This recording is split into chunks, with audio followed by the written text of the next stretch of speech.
Hey everybody, I'm Chris Cooper. I'm the founder of Two Brain Business and several other companies. And today I want to talk to you about a concept about how the business actually grows the entrepreneur. Because really popular in business literature right now is this concept that like the entrepreneur has to grow before the business can grow. And that is absolutely 100% true, but not necessarily in that order. Usually the growth of the business has a forcing function on the entrepreneur, forcing them to grow as a person too. It's another reason that I love business and I love talking about it. But if you love videos like this, please just hit subscribe on this and that'll let us know that we need to be producing more high level kind of stuff like this, or just stuff for business nerds. So if you've been following along for a while, you'll know that I talk about business in four phases, right? If you're trying to grow your business to be something, to create impact, to create a meaningful income for you and a platform for others, you basically go through these like four stages of growth. And these do have to happen in order, but they don't always happen quickly. And sometimes people try to do them out of order. So the first step is like you have to systemize everything. And the second step is you take your systems and you optimize them. And the third step is you go all in on the few things that are actually working. And then you duplicate those things over and over to scale. Great example, your marketing. You have lots of ideas for marketing, social media, blog posts, email, Facebook ads, whatever. What you need to do is get a system for each one, test each one out, and then figure out which ones are actually going to be working for you long term, right? So that's systemized. Get them out of your head, get them onto paper so that if the worst case happens, you get hit by a bus, somebody else can pick up and take over right where you left off and keep going with those systems. That's step one. Step two is to optimize those systems. And so that is like figuring out which are actually working best and just focusing on those. So if Facebook ads are working really well for you, you go all in on Facebook ads. If referral marketing is working well, you spend more time on referral marketing.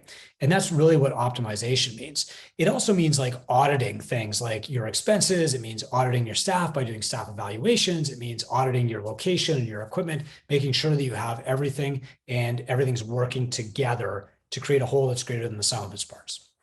The third step is grow. And so at this point, you know what's working, you know what's best, and you go all in. So you take your best part-time coach and you make them full-time. You take your best two Facebook ads and you devote all of your ad budget to them. You take your best three clients and you build your new programs around them, right? This is where you go all in on fewer things and you narrow your focus to grow your business. And finally, scale is when you've got a system that is so dialed that you can replicate it and make it run by other people. So either you grow your original gym or you duplicate it by opening a second gym, you acquire other gyms, you open different businesses with the same model, whatever, okay? Here's the thing though, is that these phases don't happen naturally. Each one requires the entrepreneur to grow or mature as an entrepreneur. It requires new knowledge, new skills, new experience, some setbacks, like some reps. And I want to map that out for you today too. One of my most popular books is called Founder, Farmer, Tinker, Thief, where I describe this entrepreneurial journey from founder, the startup phase, to farmer, where you're trying to figure out like what you grow best, to tinker, where your first idea is working and now you're trying to figure out how to leverage that into wealth, and then thief, where you're collaborating with other people to make, an impact in the world. But I want to talk about like how the business actually creates the entrepreneur. Obviously, there's a give and take here. But here's the thing. In my first 4 years of business, I was not really running a business. I was self-employed. I was in this phase. And so that is like, it's founder phase because you're still doing everything yourself and everything's in your head. And like, if somebody asked you the price, you'd have to think about it. And if you couldn't trust anybody else to like run your groups the way that you would run the groups, and you have to be there first because nobody cleans as well as you do. And, you can't take for granted that people will do things the way that you want them done, right? So you're still kind of self-employed. And at that stage, I would still call you founder. But when you start to turn your business from a job into an actual business, you start by systemizing everything. That's the first step. So founder phase really ends when the business forces you to outgrow that role of practitioner, of being like the expert coach, the expert baker, the expert hairdresser, and graduate into being a real business owner.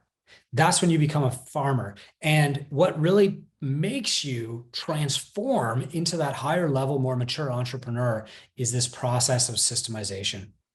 So in that way, systemizing your business pulls you forward as an entrepreneur. Okay. The next step is what we call farmer. And in the farmer phase, you're trying a few different things. You're experimenting with Facebook ads or Instagram reels. You're experimenting with different tasks and different roles and different responsibilities and different people. You're trying out this coach at 9 a.m. and you're trying out that coach on your social media. And you're trying to get everybody sorted into the best role. You're testing social media. You're testing blogging. You're testing a podcast. You're testing YouTube, whatever. But you're growing. And this is where you enter what we call the farmer phase. Now, here's the thing, though. You can do this forever. And most entrepreneurs actually get stuck in farmer phase. They wind up doing all the things forever. They have no focus. And so their business doesn't actually grow. What forces you to grow as an entrepreneur and grow your business is actually optimization.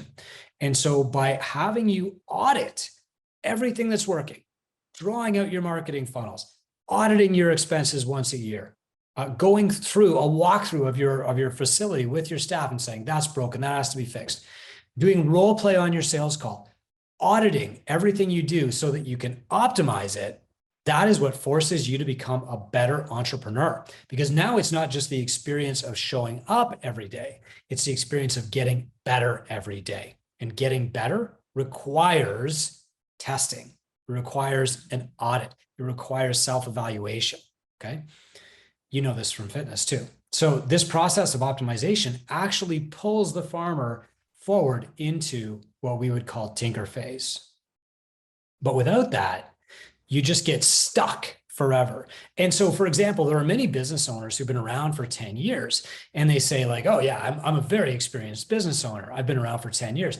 But the reality is that they've had, the same 1 year of experience 10 times. They haven't had the experience of a second year, third year, fourth year gym owner. They've had the experience of a first year gym owner repeated over and over.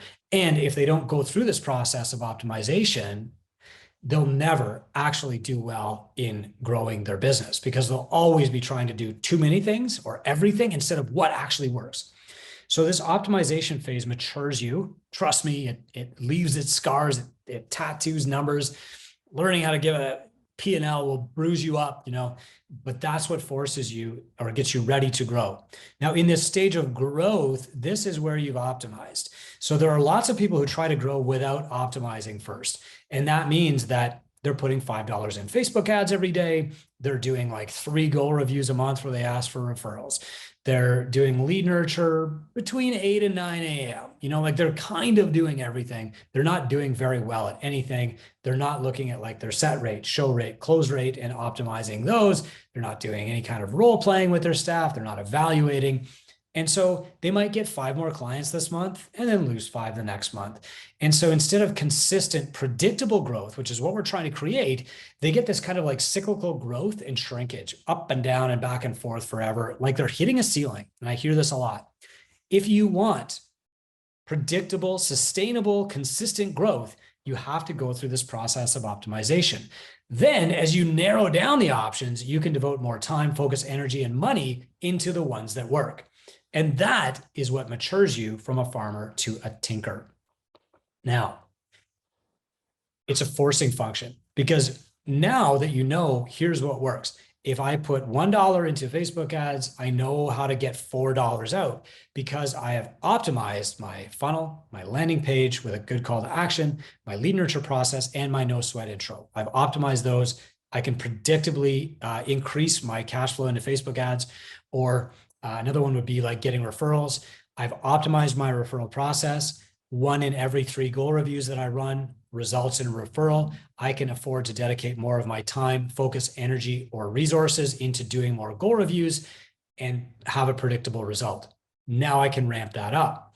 And now what happens is you start to get predictable revenues, you start to get predictable profits, you start to get predictable income, and you wonder, what's next for me? How do I turn these these incremental gains from income into exponential gains or wealth or impact.